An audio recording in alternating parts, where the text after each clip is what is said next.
அமெரிக்காவுக்கு அணு ஆயுதங்கள் வைத்திருக்க உரிமையே இல்லை. உலக அரசியலிலேயே ஒரு கடும் கருத்து வெளியாகியுள்ளது. இந்த கருத்தை தெரிவித்தவர் முஜ்தபா காமேனி. அவர் அமெரிக்காவை நேரடியாக விமர்சித்து உலகத்திற்கு பெரிய எச்சரிக்கையை விடுத்துள்ளார். அவர் கூறியது என்ன தெரியுமா?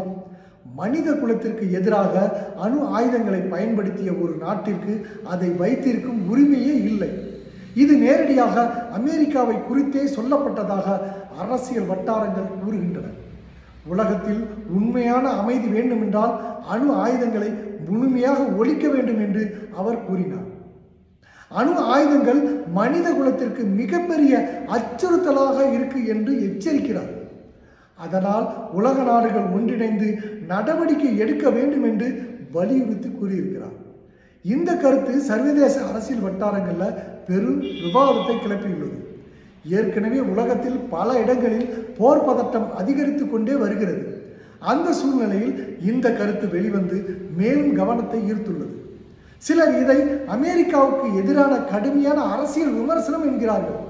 மேலும் சிலர் இது உலக அமைதிக்கான ஒரு எச்சரிக்கை என பார்க்கிறார்கள். இந்த விஷயத்தை பற்றி நீங்கள் என்ன நினைக்கிறீர்கள்? உலகத்தில் அணு ஆயுதங்கள் முழுமையாக தடை செய்ய வேணுமா அல்லது பெரிய நாடுகளுக்கு மட்டும் இருக்கலாமா?